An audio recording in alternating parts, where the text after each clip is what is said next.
Existe une vérité capable de bouleverser tout ce que vous croyez à propos de votre propre éveil, et peut-être que personne n'a encore eu le courage de vous la révéler. Vous avez traversé quelque chose de profond, quelque chose qui a changé votre façon de voir la vie. Mais si je vous disais que ce vide apparu ensuite n'est pas une erreur, mais le signe le plus puissant que vous êtes sur le bon chemin, restez avec moi jusqu'à la fin, parce que ce que vous allez comprendre aujourd'hui pourrait vous apporter une clarté immédiate sur ce qui se passe à l'intérieur de vous. Et peut-être que, pour la première fois, vous cesserez enfin de douter de vous-même. Il existe des moments dans la vie qui semblent tout diviser entre un avant et un après. Peut-être avez-vous déjà vécu l'un de ces moments. Un instant où quelque chose en vous s'est éveillé avec une telle intensité qu'il semblait impossible de redevenir la personne que vous étiez auparavant. Et au début, tout semblait avoir du sens. Comme si une nouvelle lentille avait été placée devant vos yeux, révélant des connexions, des significations, des signes. Comme si le monde entier, d'une certaine manière, communiquait directement avec vous. Et cela vous a donné de l'espoir. Un espoir vivant, presque électrique. Vous avez commencé à remarquer des coïncidences qui ne semblaient plus être de simples coïncidences. Des conversations qui apparaissaient au moment exact. Des chiffres qui se répétaient. Des sensations qui semblaient vous guider. C'était comme si, enfin, vous compreniez le langage de la vie. Mais, à un certain moment, sans prévenir, tout cela a commencé à changer. L'intensité a diminué. Les signes sont devenus plus rares. Cette sensation d'être guidé a commencé à se taire. Puis un jour, vous vous êtes réveillé, et tout semblait étrange, d'une manière difficile à expliquer. Ce n'était pas la paix. Ce n'était pas non plus le chaos. C'était une sorte de vide. Un silence intérieur qui, au début, dérange. Et c'est là que le doute naît. Est-ce que j'ai perdu quelque chose ? Est-ce que j'ai fait quelque chose de mal? Est-ce que je suis en train de régresser? Cette question n'est peut-être jamais prononcée à voix haute, mais elle reste là au fond de l'esprit insistante. Et le plus difficile, c'est que presque personne ne parle de cela. On parle de l'éveil, de la lumière, de la transformation, mais jamais de ce qui vient après. Et ce qui vient après n'est souvent pas ce que vous imaginiez. Vous attendiez plus de clarté, mais vous avez trouvé le silence.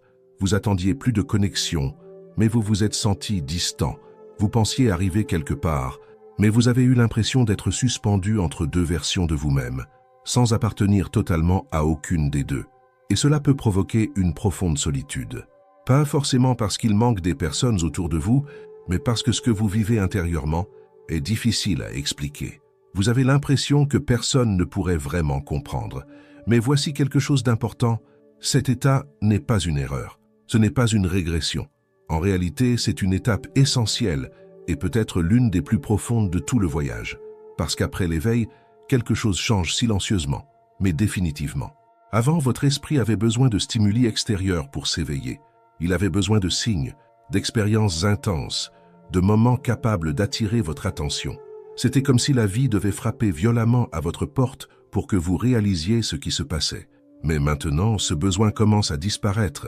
Et cela peut ressembler à une perte, mais ce n'en est pas une. C'est une maturité intérieure. Imaginez un bâtiment en construction. Pendant les travaux, des échafaudages entourent toute la structure. Ils sont nécessaires, ils soutiennent, ils aident. Mais arrive un moment où ils sont retirés. Et lorsque cela se produit, on peut avoir l'impression qu'on a enlevé quelque chose, alors qu'en réalité, cela signifie simplement que la structure tient désormais debout par elle-même. C'est exactement ce qui est en train de se produire en vous.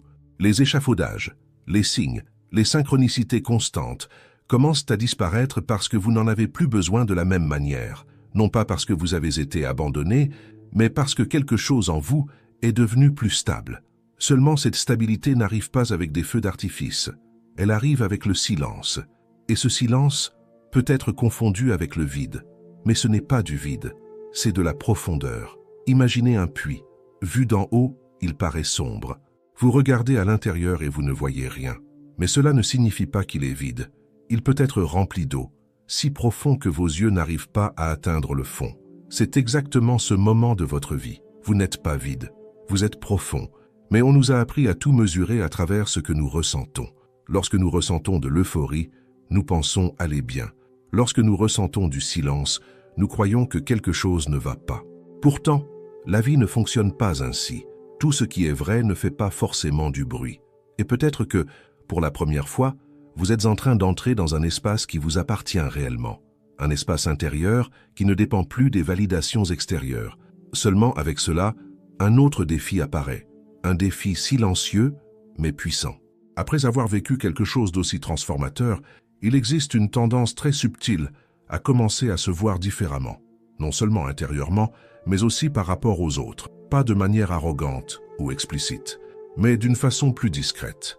Une sensation de voir des choses que les autres ne voient pas encore, d'avoir compris quelque chose que beaucoup n'ont pas encore compris. Et, sans même vous en rendre compte, cela peut créer une distance. Ce n'est pas conscient, c'est presque automatique. Mais voici le point essentiel. Cela ne signifie pas que votre éveil n'était pas réel. Cela signifie simplement qu'il reste encore un travail à accomplir. Parce que l'ego ne disparaît pas facilement. Il ne confronte pas directement la transformation. Il s'adapte.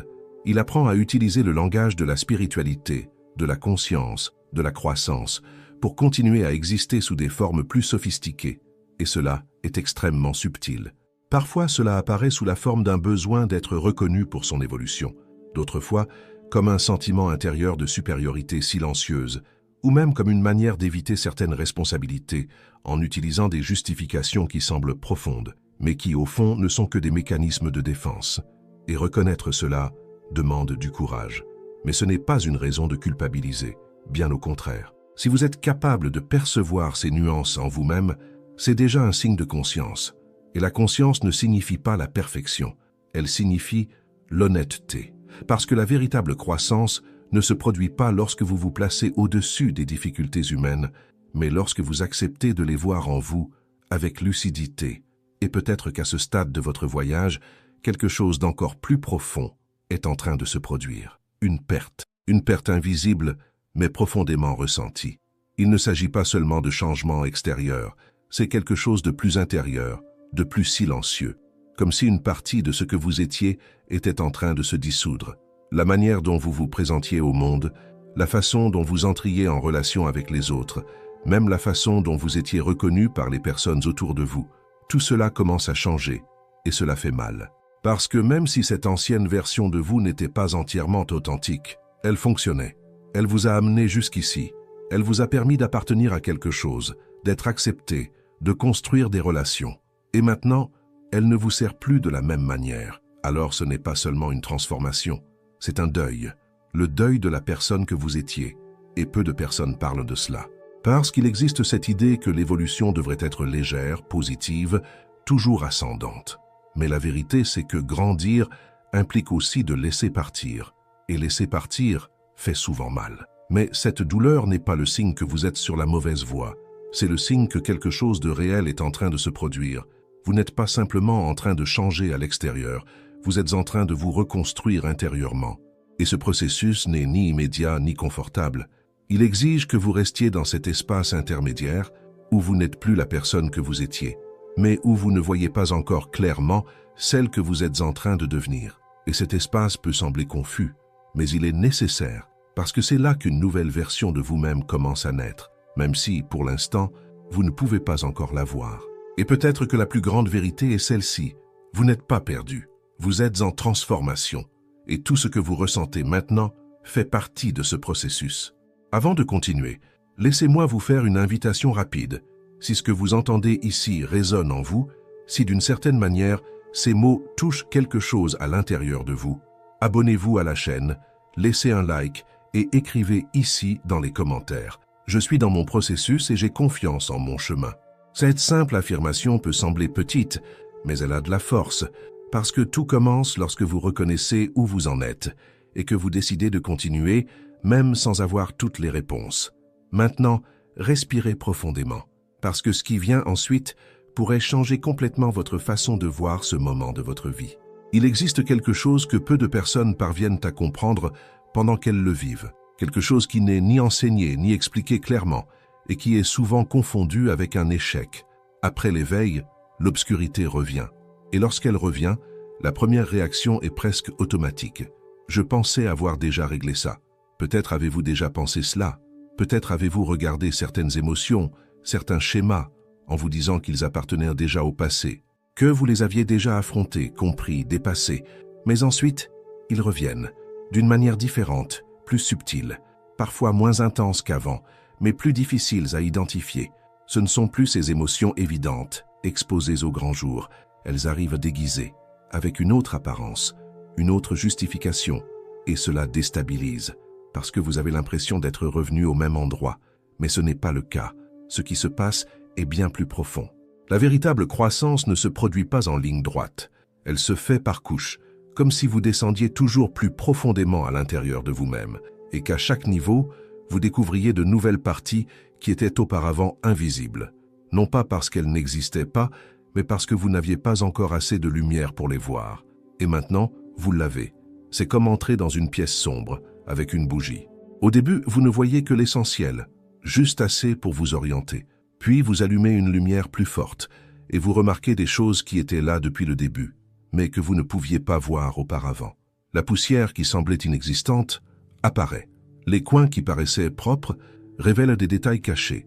Rien de tout cela n'est apparu maintenant. Tout était déjà là.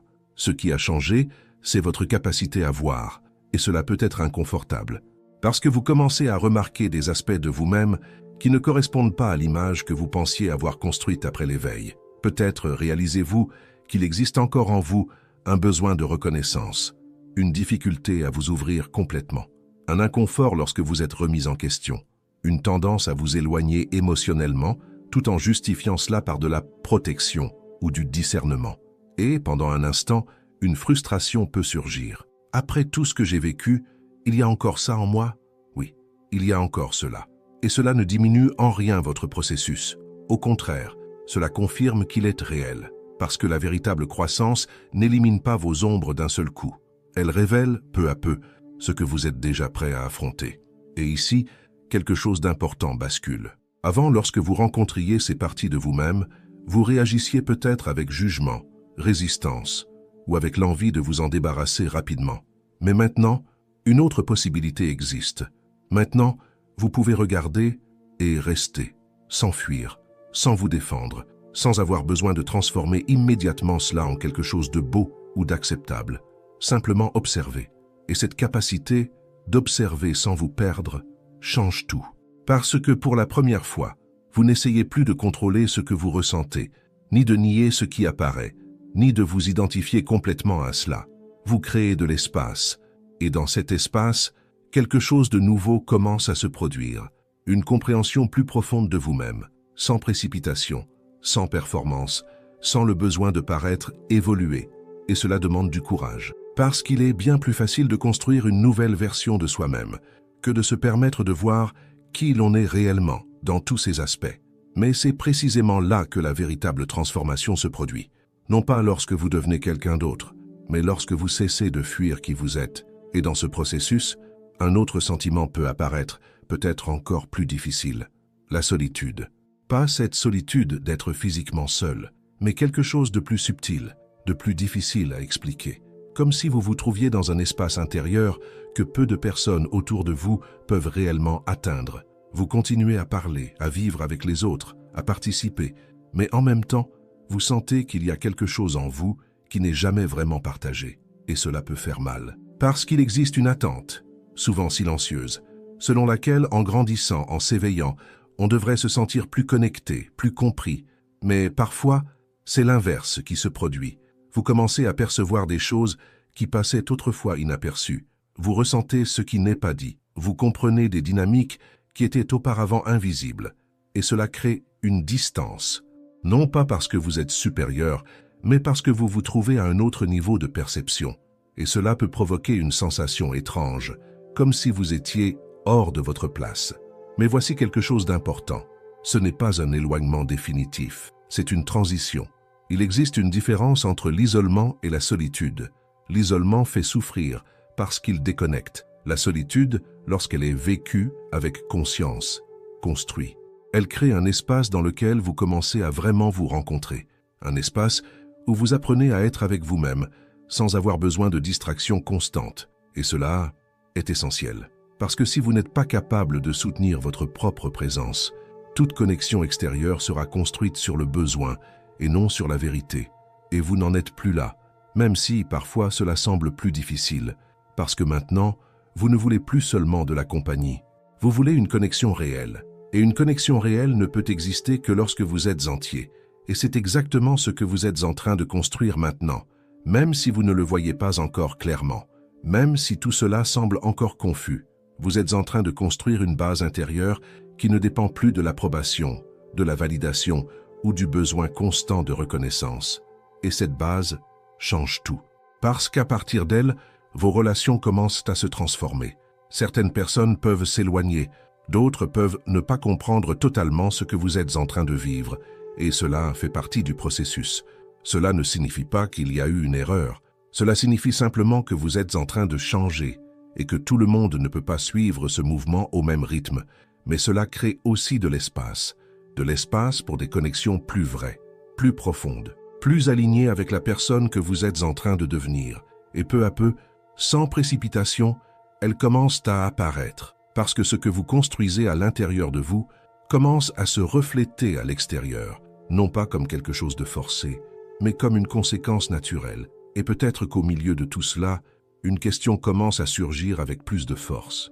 Quel est mon but maintenant? Après tout ce que vous avez vécu, après tout ce qui a changé, il est naturel de vouloir donner un sens à cela, de vouloir transformer cette expérience en quelque chose de concret, en une direction, en un chemin clair. Mais il existe ici un point que peu de personnes perçoivent. Tout but n'a pas besoin d'être défini immédiatement. Parfois, la recherche d'un nouveau but n'est qu'une tentative de remplir un vide qui n'a pas encore été compris. C'est comme vouloir construire quelque chose de nouveau, sans avoir d'abord compris pleinement ce qui est en train d'être laissé derrière soi. Et cela peut vous conduire à créer une nouvelle version de vous-même, plus alignée, plus consciente, mais encore construite à partir d'un besoin de définition. Et peut-être que, dans ce moment, le plus important n'est pas de trouver des réponses, mais de soutenir les questions, de vous permettre de ne pas savoir, de vous permettre d'exister sans devoir constamment vous expliquer. Parce qu'il existe une différence entre faire quelque chose avec un but et être quelqu'un aligné avec sa propre essence. Et la seconde chose vient avant la première, bien avant. Vous n'avez pas besoin de courir pour découvrir quoi faire. Vous devez d'abord vous permettre d'être, être avec tout ce qui émerge maintenant. Avec les doutes, avec les perceptions, avec les changements intérieurs qui ne se sont pas encore complètement organisés. Parce que c'est dans cet espace, apparemment incertain, que quelque chose de beaucoup plus vrai commence à prendre forme. Quelque chose qui n'a pas été planifié, quelque chose qui n'a pas été construit à partir d'attentes, mais qui naît de l'intérieur. Et lorsque cela arrive, vous n'avez plus besoin de chercher autant. Parce que ce que vous recherchez commence à se révéler naturellement, sans effort excessif, sans pression, sans cette sensation constante d'être en retard. Et peut-être que, pour la première fois, vous commencez à comprendre qu'il n'existe pas un endroit précis où vous devez arriver. Il existe un processus, et vous êtes déjà à l'intérieur de celui-ci. Il existe un moment dans le voyage où tout ce que vous avez appris commence à être testé d'une manière beaucoup plus silencieuse qu'auparavant. Il ne s'agit plus de moments intenses, ni de grandes révélations. Il s'agit du quotidien, de la façon dont vous vous percevez dans les détails les plus simples, dans votre manière de réagir, d'écouter, de ressentir ce qui se passe à l'intérieur de vous, sans avoir besoin de tout transformer immédiatement. Et c'est précisément ici que beaucoup de personnes se perdent, non pas parce qu'elles sont sur le mauvais chemin, mais parce que cette étape ne comporte ni applaudissements, ni signes évidents, ni cette sensation de progression constante. On a souvent l'impression que rien ne se passe, alors qu'en réalité c'est exactement l'inverse. C'est dans cet espace que quelque chose de beaucoup plus profond commence à se structurer.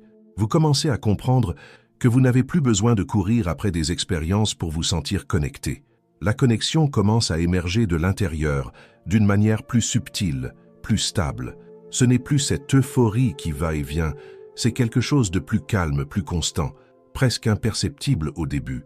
Et parce que cela est si silencieux, vous pouvez douter, vous pouvez croire que vous avez perdu quelque chose. Que cette intensité du début était le véritable chemin, et que maintenant tout est devenu trop faible. Mais ce que vous ne percevez pas encore, c'est que l'intensité n'est souvent que le commencement. C'est l'appel. Ce qui vient ensuite, c'est l'intégration. Et intégrer est plus difficile que s'éveiller, parce que l'éveil peut se produire en un instant. Mais l'intégration exige une présence quotidienne. Elle exige que vous viviez ce que vous avez compris, que vous souteniez dans l'ordinaire ce qui semblait auparavant extraordinaire. et cela change complètement votre manière de vous relier à la vie elle-même. Avant, vous cherchiez des moments qui donnaient un sens à tout. Maintenant, vous commencez à comprendre que le sens se trouve dans la manière dont vous vivez chaque instant, même lorsqu'il paraît banal, répétitif ou même vide. Et ce vide, peu à peu, commence à se transformer. Parce que vous commencez à voir qu'il n'est pas l'absence de quelque chose, mais un espace pour que quelque chose de nouveau puisse émerger, un espace pour exister sans avoir besoin de remplir chaque seconde de distraction, d'explication ou d'objectifs immédiats. Et cet espace, au début, fait peur, parce qu'on nous a appris à tout remplir, à toujours faire quelque chose, à avoir des réponses, des plans, des certitudes. Mais lorsque vous permettez cet espace, quelque chose change. Vous commencez à réellement vous écouter. Pas cette écoute superficielle qui cherche des réponses rapides, mais une écoute plus profonde, qui accepte le silence, qui observe sans précipitation, qui ne cherche pas à contrôler ce qui émerge. Et dans ce processus, vous commencez à comprendre quelque chose de très important. Vous n'êtes pas tout ce qui traverse votre esprit, vous n'êtes pas chaque émotion qui apparaît, vous n'êtes pas chaque pensée qui surgit, vous êtes celui qui observe. Et ce changement est subtil, mais il transforme tout, parce que lorsque vous vous identifiez complètement à ce que vous ressentez, chaque émotion vous emporte, chaque pensée vous définit, chaque oscillation intérieure devient une crise. Mais lorsque vous commencez à observer sans vous fusionner totalement avec cela, vous créez de l'espace. Et dans cet espace naît une liberté qui ne dépend pas des circonstances extérieures. Vous pouvez ressentir de la tristesse sans être dominé par elle. Vous pouvez ressentir du doute sans perdre votre stabilité. Vous pouvez ressentir de la peur sans avoir besoin de fuir. Et cela ne signifie pas l'absence d'émotion. Cela signifie la présence. Une présence réelle, et cette présence se développe avec le temps. Ce n'est pas un état que l'on atteint une fois pour toutes, c'est un mouvement constant, celui de remarquer quand on s'est perdu, puis de revenir, sans culpabilité, sans exigence excessive, parce qu'une partie du processus consiste justement à se perdre, et peut-être est-ce l'une des choses les plus difficiles à accepter. Vous ne serez pas toujours centré, vous ne serez pas toujours conscient, vous n'agirez pas toujours de la meilleure manière. Et cela n'annule rien de ce que vous avez déjà construit, parce que la croissance n'élimine pas l'humanité, elle l'approfondit, et plus vous vous approfondissez, plus vous percevez la complexité d'être qui vous êtes. Vous commencez à comprendre que vous pouvez être fort et sensible à la fois, sûr de vous à certains moments, et complètement perdu à d'autres, clair dans certains domaines de votre vie, et confus dans d'autres. Et cela cesse d'être un problème pour devenir une partie de votre vérité, parce que vous n'avez plus besoin de vous enfermer dans une seule définition. Vous n'avez plus besoin d'être toujours cohérent avec l'image que vous aviez créée de vous-même. Vous pouvez simplement être entier. Et être entier inclut les parties qui sont encore en construction, inclut les doutes qui n'ont pas encore de réponse, inclut les émotions qui n'ont pas encore été totalement comprises. Et cela apporte une légèreté différente. Ce n'est pas la légèreté de celui qui ne ressent rien, mais celle de celui qui n'a plus besoin de lutter contre tout ce qu'il ressent. Et peu à peu, cela commence à se refléter dans votre manière de vivre. Les situations qui auparavant vous déstabilisaient complètement commencent à être vues avec plus de clarté. Les réactions impulsives diminuent. Le besoin de contrôle commence à laisser place à une confiance plus silencieuse. Non pas une confiance fondée sur des garanties, mais sur une perception intérieure que vous êtes capable de faire face à ce qui viendra. Et cela change tout. Parce que la peur perd de sa force lorsque vous cessez de la fuir. L'insécurité diminue lorsque vous arrêtez d'essayer de toujours paraître sûr de vous. Et l'anxiété commence à se dissoudre lorsque vous apprenez à être présent, même lorsque le moment n'est pas confortable.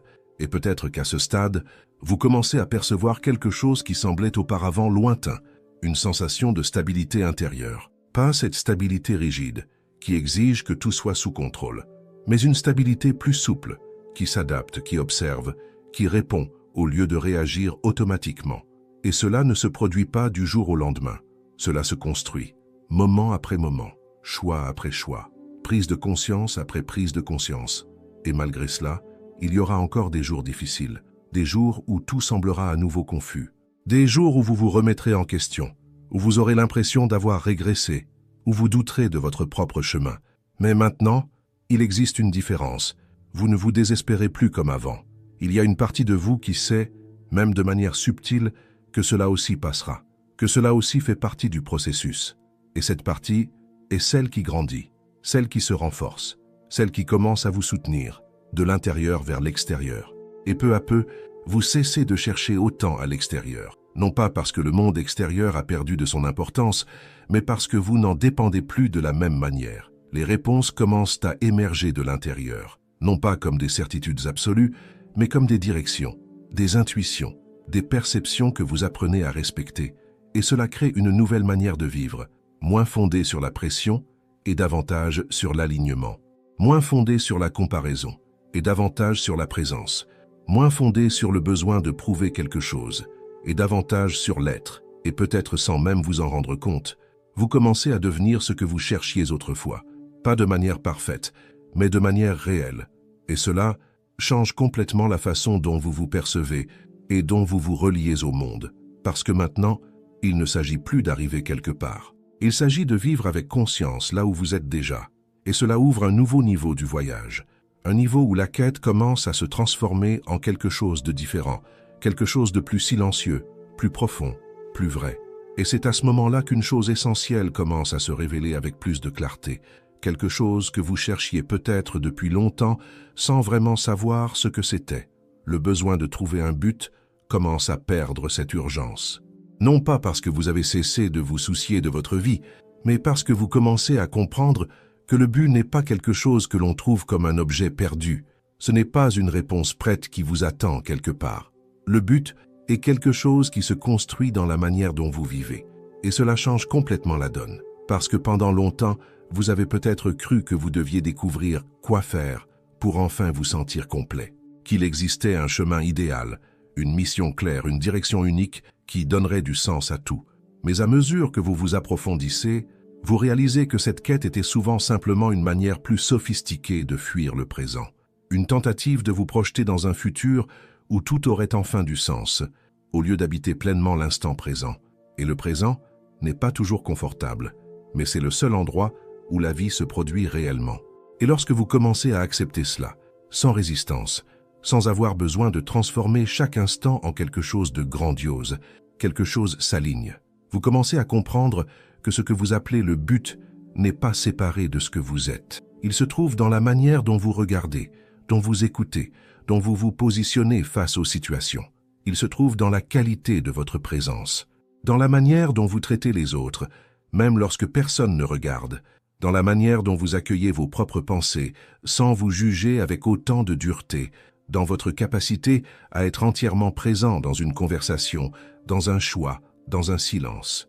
Et cela ne semble pas extraordinaire, mais ça l'est, parce que c'est rare. Il est rare que quelqu'un soit réellement présent.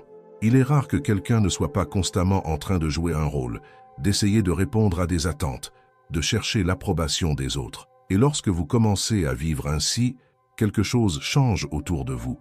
Pas de manière immédiate, ni dramatique, mais de manière constante. Les relations gagnent en profondeur. Les décisions deviennent plus claires. Les conflits intérieurs diminuent, non pas parce qu'ils ont disparu, mais parce que vous ne luttez plus contre eux de la même manière. Et peu à peu, vous commencez à comprendre que vous n'avez plus besoin d'une grande narration pour valider votre vie. Vous n'avez pas besoin d'un titre, d'une définition parfaite, d'une explication convaincante pour justifier qui vous êtes. Vous êtes simplement vous-même. Et cela peut sembler trop simple, mais c'est l'une des choses les plus difficiles à soutenir, parce que cela exige que vous abandonniez ce besoin constant de vous prouver. Cela exige que vous acceptiez de ne pas être compris par tout le monde. Cela exige que vous avanciez, souvent sans applaudissements, sans validations extérieures, sans garantie. Mais en échange, vous gagnez quelque chose que personne ne peut vous enlever. L'authenticité. Une sensation intérieure d'alignement qui ne dépend pas des circonstances. Une tranquillité qui ne vient pas de l'absence de problèmes, mais de la manière dont vous vous positionnez face à eux. Et cela ne signifie pas que le voyage est terminé. Il ne se termine jamais. Ce qui change, c'est la manière dont vous avancez. Vous cessez de courir désespérément après des réponses et vous commencez à marcher avec plus de conscience, plus de présence, plus de confiance dans votre propre processus. Vous comprenez qu'il y aura de nouveaux défis, de nouvelles couches, de nouvelles phases, mais vous comprenez aussi qu'à présent, vous avez quelque chose que vous n'aviez pas auparavant. Vous avez vous-même, non pas la version construite pour plaire, Non pas la version qui se façonne pour entrer dans les cases, mais la version qui observe, qui apprend, qui ressent, et qui continue, même lorsqu'elle n'a pas toutes les réponses. Et peut-être est-ce là le plus grand tournant de tous. Vous réalisez que vous n'avez pas besoin d'être complètement prêt pour vivre. Vous n'avez pas besoin d'être totalement réparé pour avancer. Vous n'avez pas besoin d'éliminer tous vos doutes pour avoir confiance. Vous pouvez avancer avec ce que vous avez maintenant, avec ce que vous êtes maintenant. Et cela, c'est la liberté, parce que cela vous enlève le poids de devoir arriver quelque part en particulier pour enfin vous sentir en paix. La paix commence à apparaître au milieu du chemin, dans les petits moments, dans les pauses, dans une respiration plus consciente, dans le choix de ne pas réagir automatiquement, dans la décision de vous écouter un peu plus. Et tout cela s'accumule silencieusement, jusqu'au jour où vous réalisez, vous n'êtes plus la personne qui a commencé ce voyage. Et non pas parce que vous êtes devenu quelqu'un de complètement différent, mais parce que vous avez commencé à vous voir de manière plus vraie, plus honnête, plus entière. Et cela change tout. Parce que lorsque vous vous voyez avec vérité, vous commencez aussi à voir le monde autrement, avec plus de compassion, avec moins de jugement, avec une compréhension plus profonde que chaque personne se trouve à une étape différente de son propre processus, tout comme vous êtes dans le vôtre. Et cela apporte une légèreté qui ne dépend pas de la perfection, une légèreté qui accepte le mouvement, qui accepte les hauts et les bas, qui comprend que grandir ne signifie pas ne plus jamais tomber, mais apprendre à se relever avec davantage de conscience. Et au fond, peut-être que la grande découverte n'est ni à propos du monde, ni d'un grand destin, mais simplement ceci. Vous n'étiez pas perdu. Vous étiez en train de vous trouver. Et tout ce que vous avez ressenti, la confusion, le vide, le doute, la solitude, n'étaient pas des signes d'erreur. C'étaient des signes de transformation. Et maintenant, même s'il reste encore des questions, même s'il reste encore des incertitudes, vous n'avez plus besoin de les fuir, parce que, d'une manière silencieuse, vous avez appris à rester. Et rester change tout. À la prochaine vidéo.